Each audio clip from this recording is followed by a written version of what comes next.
I think that is a big change, in my opinion. And we started to get up to 60 frames per second. Okay? Any questions at all? Still doing well? Food's coming, don't worry.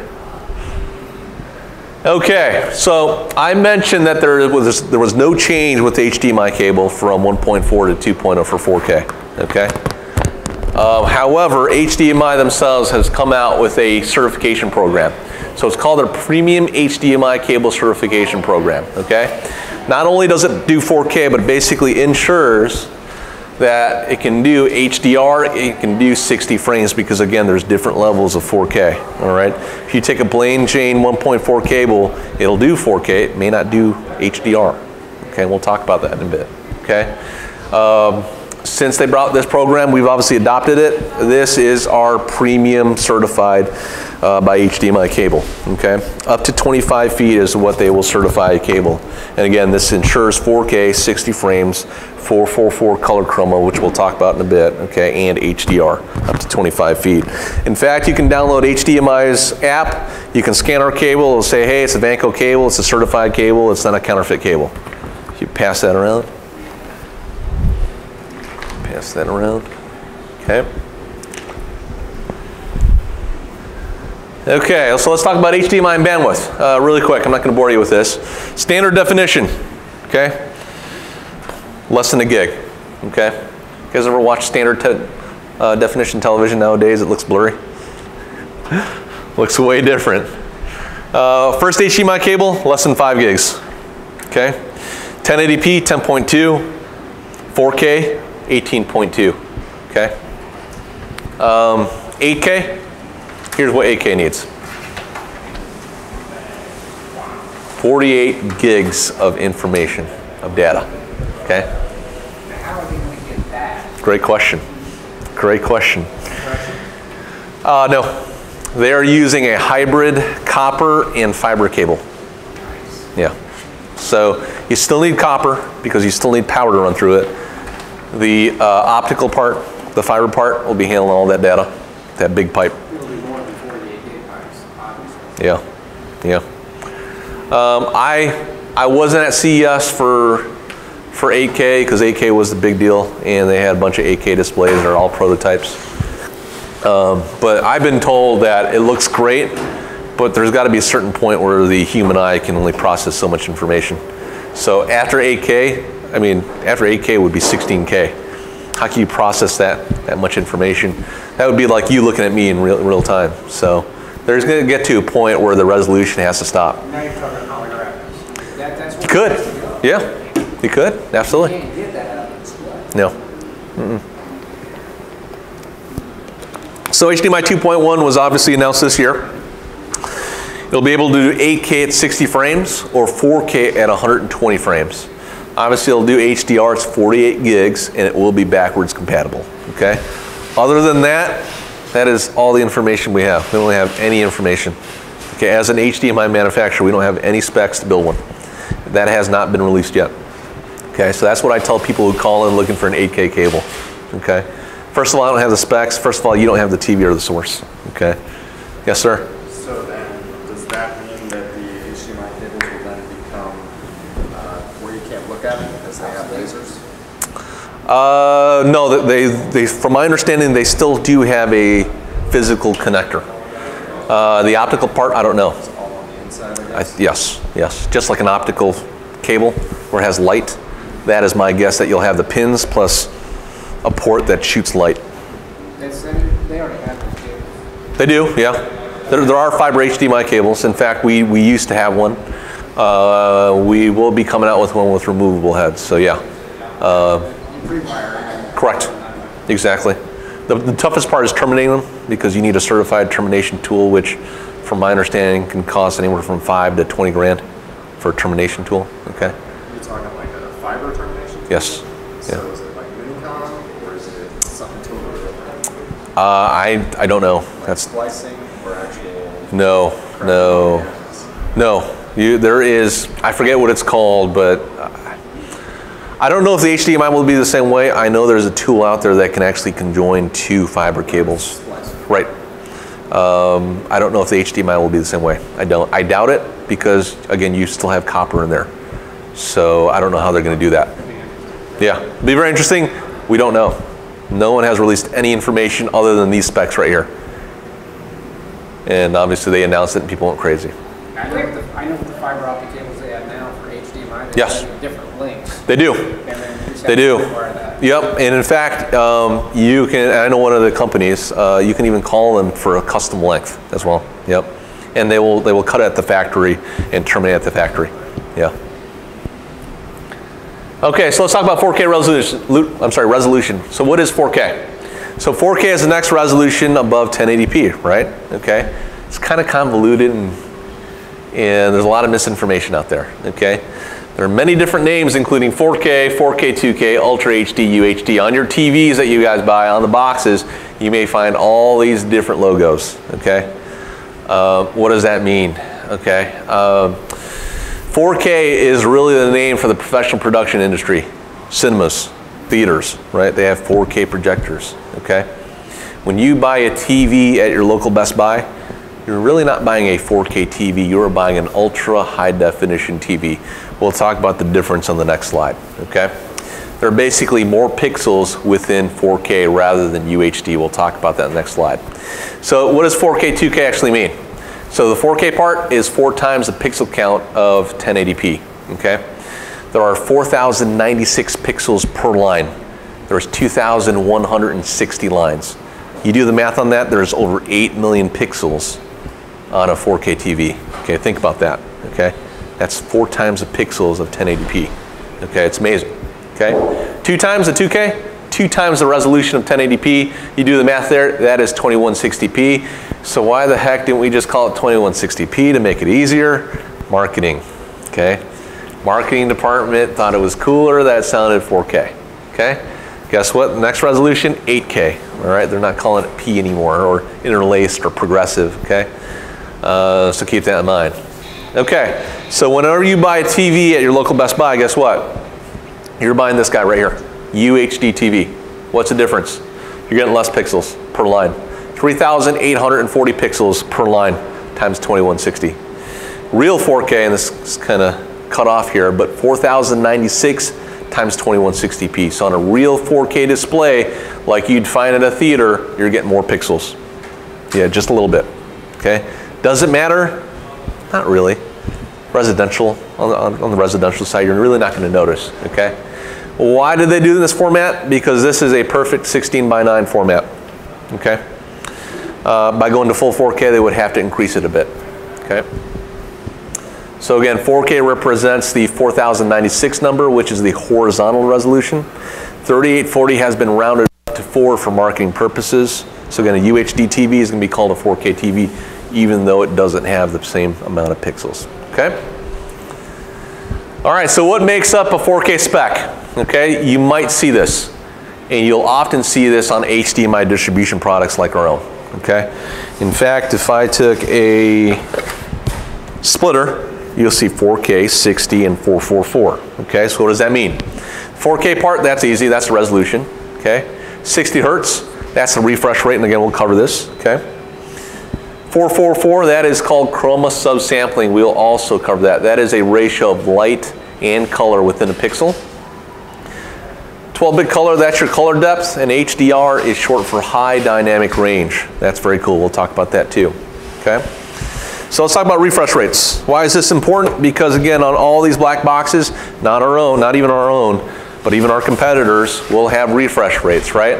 So right now there is 4K 30 and 4K 60. What's the difference? They're both 4K. The second part of that number is the refresh rate. That is the number of times the image is being refreshed or the video is being refreshed, right? Frames per second, right? 30 frames per second, 60 frames per second. Why is that important?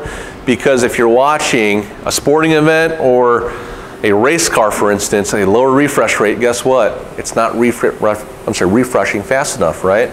So guess what? It's going to start to blur. Okay, 60 frames per second or higher refresh rate is going to catch that that fast moving car, right? It's going to catch that football player running back and forth. Okay, so that is where refresh rate is important. Okay, you can also go really high on refresh rate if your TVs process that. You guys ever seen TVs that can do 120 or 240 refresh rate? Samsung's. Samsung's, okay. the TV will actually process it even higher for the refresh rate. Okay, in my opinion, it looks unnatural. It almost looks like you're watching a soap opera. If you're watching, you can turn it off, correct?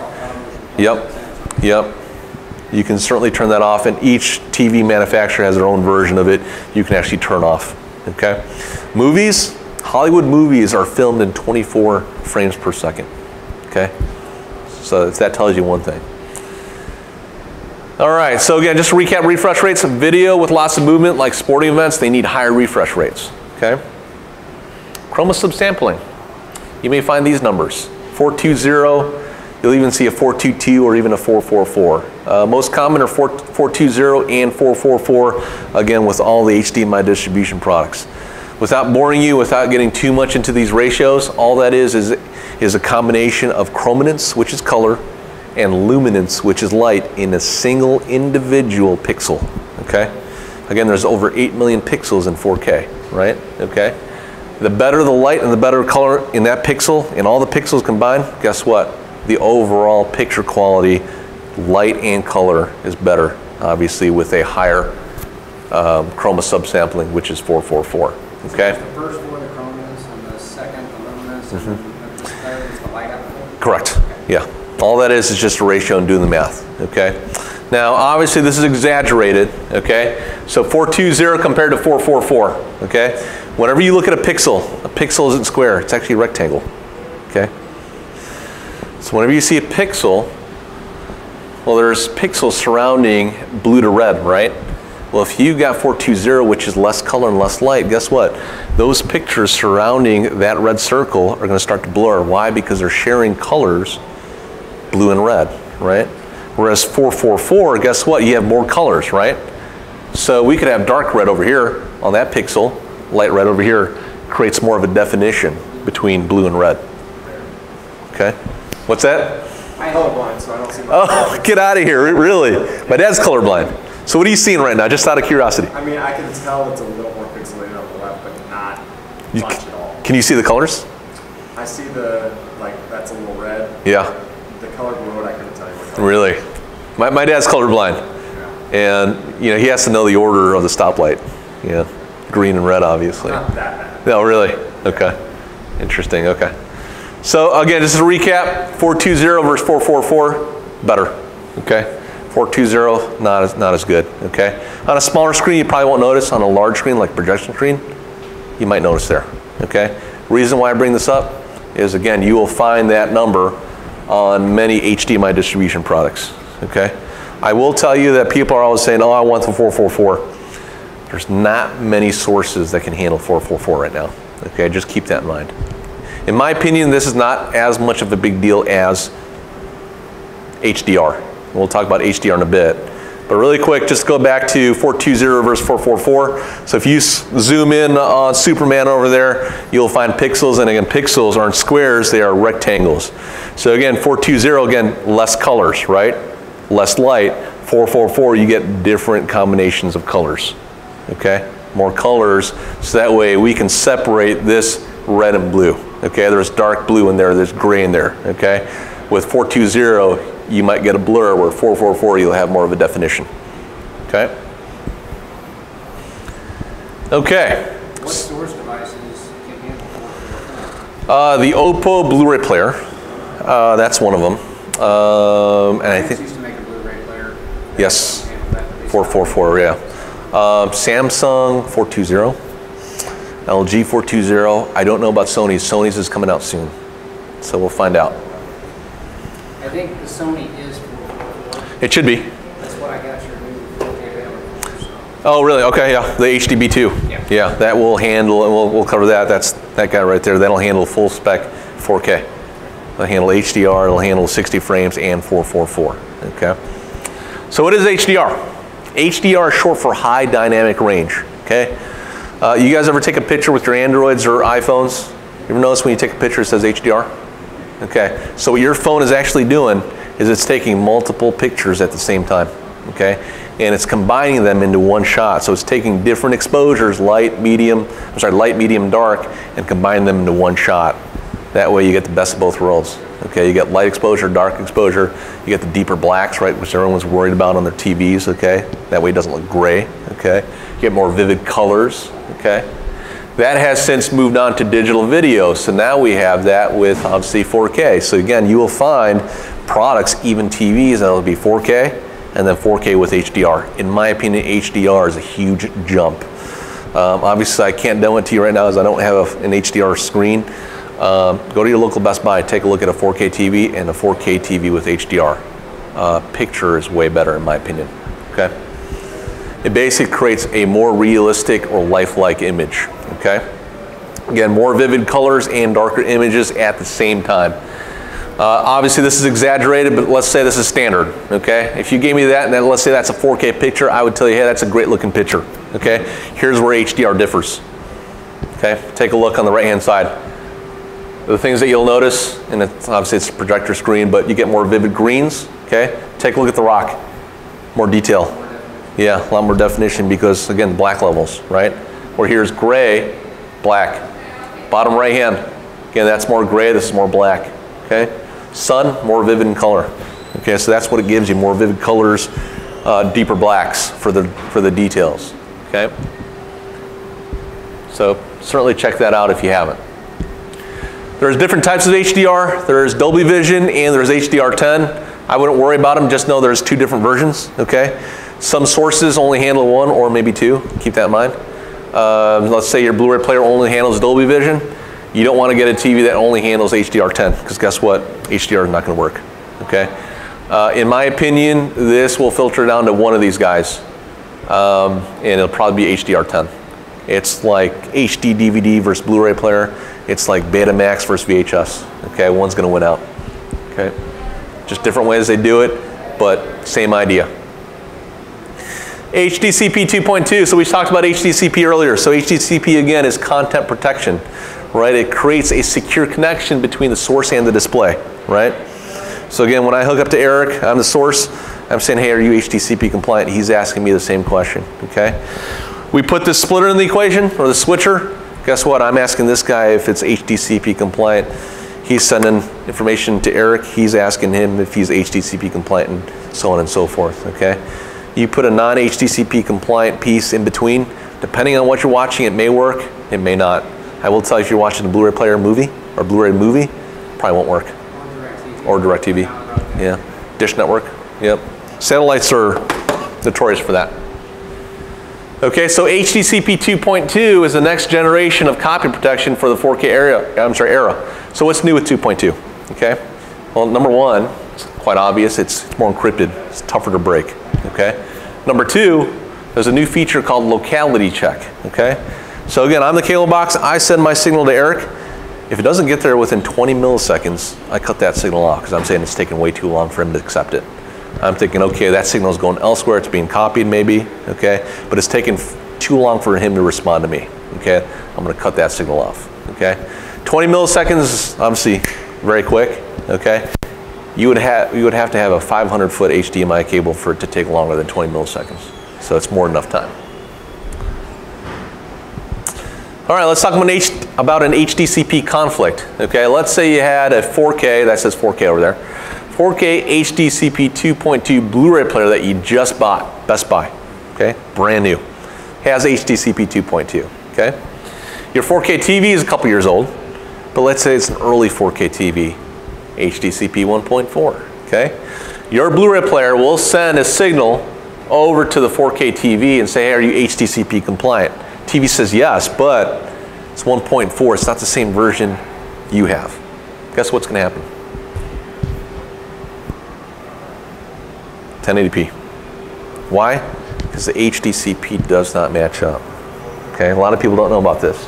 You will get a picture, but you will get a 1080p picture, okay, not a 4K display. How do you fix that? Quite obvious, you get a brand new TV. Or you can buy a conditioner that we actually sell. I don't have it on me. But it's basically a 4K conditioner. You place it in between. It's an HDMI inline product, a little box. Basically what it tells the Blu-ray player is, it says, hey, I'm 2.2, send your signal over, I got the rest. I'll send it over to the TV for you. So it tricks it legally, okay? So in case that issue ever occurs, we do have a black box for it, okay? All right, 2.2 to 2.2, guess what? You will get 4K. Okay, there's no issues there. So keep that in mind. Your HDCP versions do have to match up for you to get the best resolution. That is actually it right here, HD VC1. So you place it right in between, and it basically handles the data for you, sends it along to the TV, maintains 4K. Okay? All right. Is there a hardware upgrade? For the TV? No, because you can't update HDCP. Yeah, it's got to be. For 1.4 to 2.2. No, yeah, no. It's got to be a hardware change. You physically have to swap out the HDMI connectors. Yep. Board on the inside. Yep. Okay. Yeah. Yeah. At that point, you might as well get a new TV. All right, so let's talk about the alternate ways of transmitting HDMI. Why would we need to? What is limitation of HDMI? You guys remember? Length, right? Length 65 feet. Yeah. In fact, our longest cable is 66 feet without any help, okay? Now again, we use a chipset. This is one of the examples that we use. It's called Redmere, okay? And we use Redmere for 2 reasons. Number one, gauge, very thin cable. In fact, this is a Redmere cable, just a short length, okay? Number 2, we use it to get to the longer lengths. Again, 66 feet is our longest HDMI cable without any help. We've got a 75 and 100 foot cable within Redmere. Okay, it's a directional cable. The chipset is built right within the TV side connector, okay? You plug that guy into the TV will power up that chipset because again, there's 5 volts of power going through an HDMI cable. That little chipset will then pull and amplify the signal on over to it, okay? So take a look, you'll find the chipset here. And obviously the other side that does not have a chipset, again, is a directional cable. Now, why do you have the chipset in such a short length of cable? That one is not an actual length, that's just for demo purposes. Yep, exactly. Our shortest length is 12 feet for Redmere cable. Why? Gauge, okay? The 12 footer is about as thin as that cable. If I give you a standard 12 footer, be about this thick, okay? Yeah, question? Is there a reason why they can't put it on the source side? That's a good question. I don't know. All I know with amplifiers and chipsets, they're always towards the TV side. That's a great question. I don't know. But again, I used to handle technical support for VANCO for a couple of years. You wouldn't believe how many calls I would get on this cable. Okay, okay, this HDMI cable is not working. I plugged in a standard cable, it works. And I'll say, okay, what do you have plugged into your TV? And they'll run upstairs. You can hear them run upstairs. They'll read it and says, oh, it says source. Okay, that's your problem. And then they'll ask, is there any way to reverse it? Absolutely, take the cable out physically and reverse it, okay? And there are some calls where, guess what, they already put it in the wall, they already drywalled, okay? And that cable's stuck in there, okay? I've had a guy try to cut off the ends and try to re-terminate on opposite ends. Didn't work, okay? Now, could he have cut the ends off and re-terminated to an RJ45? Yeah, because the body of the cabling inside, the wires, are same as an HDMI cable. The only difference is there's a chipset. That's it. Okay. That's why you run a Carlon tube between the two. Correct. And be done. Yep. Yeah. You run a whole bunch of cables if you can while you're in there. All right. So these cables also just came out. So I had mentioned those certified cables back there are good up to 25 feet. Okay. Full 4K. That is a certified by HDMI cable. We actually brought out a cable that is active. It's actually a Redmere cable. Okay, Redmere actually got bought out by another company. It's called Spectre 7. So this is also another directional cable. Now we can get 4K with HDR up to 50 feet. So that's a 35 foot. Pass that around, please. And I've got a 50 foot right here. So big you have to put in a box. Okay. Again, that is a directional cable. It's got the chipset built within the TV side connector, and that allows us to do 4K with HDR. Okay. I know. That's a really nice cable. I like the fact that it's really small on the TV side. Right. Yeah. Yeah. We're doing the best we can with the connector size and the gauge of the cable. Does that have a locking feature? Like It's got sort of a snap-in feature. It's got a feature called Secure Connect or Secure Fit, where it's got raised points on the connector. Yep, exactly. It snaps in. Reason why we didn't do locking is because it's patented. You will find some products. Yeah. We provide them on our matrix unit, but you can see the screw terminal that locks in. You can actually screw an HDMI connector in. Okay. I will tell you that's secure fit. It snaps in. It's pretty tight. Yeah. Yep. Do they make an aftermarket type connector or something like that if you want to use that option that slides on the HDMI and that screws in? I don't believe so. I don't believe so. So you have to buy that specific manufacturer. Yes. Well, I mean, why do that? Why do the screw terminal? Right. For the matrix units, we do it. Some people spec it out for commercial applications. Yeah. Just so they can't be disconnected by Correct. accident. Exactly. Yeah. Residential, not a big deal. You just tell the homeowner, plug it back in. Commercial, where you have an entire rack of products, that's where the problem occurs. Okay. Okay. So again, full 4K active cables, that's it. Again, 4K up to 50 feet. 4K, 60, 444, and HDR. Again, all the stuff that we talked about. That's the reason why I brought it up. Okay. Runs from 12 feet all the way up to 50 feet, and part numbers begin with HDAC, again up to 50 feet. Okay. All right, so let's talk about using an HDMI extender. Okay. What is the purpose of an HDMI extender, right? Again, HDMI cable is limitations length, right? You don't want to be like Doc Brown over here trying to couple and connect HDMI cables together, right? I'm a big Back to the Future nerd, so I love Back to the Future. Okay. Every time that you couple a cable, like Doc Brown's doing, there's always signal loss. Okay. You never really want to couple a cable unless you really have to. Okay. Each coupling point is signal loss. That's true with the CAT cables too. Okay. Now the CAT cables, if you're doing HDMI over CAT, what's that? It's true with fiber. Yep, true with fiber as well. There's always signal loss whenever you do coupling. Now networking isn't a big deal, right? Because CAT cable, you lose some data, not a problem, right? Why? Because you're using 100 megs. HDMI, we're pushing at least 10.2 gigs of information down that CAT line. Okay. Now again, what is the purpose of an HDMI extender? We can go further, okay? Like I mentioned, red mirror, we can go up to 100 feet. What if you need to extend over 100 feet? Well, now you're using an extender like this guy, okay? With an HDMI extender, you get two pieces. One's a transmitting unit. Plug in your HDMI, that turns that connection into a CAT cable, RJ45, okay?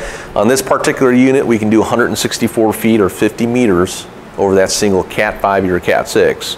Now I do have longer range extenders, HD base T, which we'll talk about in a few, but the receiver, RJ45 or CAT cable back in behind your TV, turns that back into an HDMI port, okay?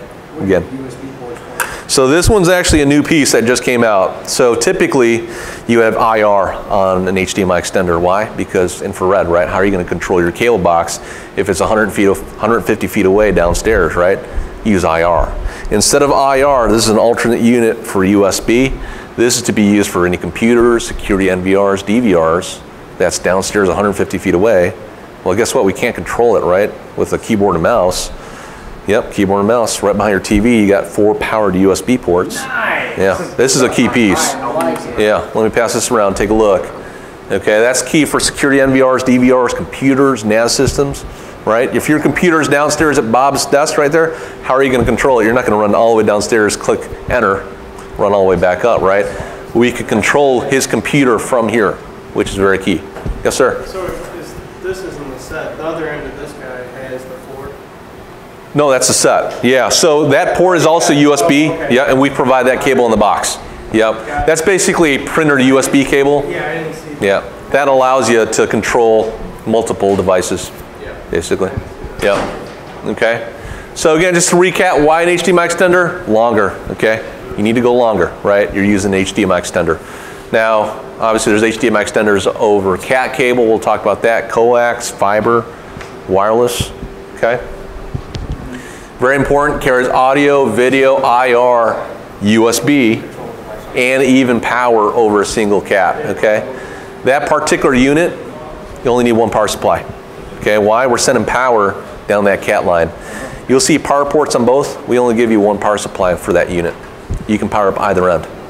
Okay, just like the HDB2. Question? Yeah, why is there only one USB connection on that? So one USB connection, so you can hook up your computer, and we provide that cable, okay?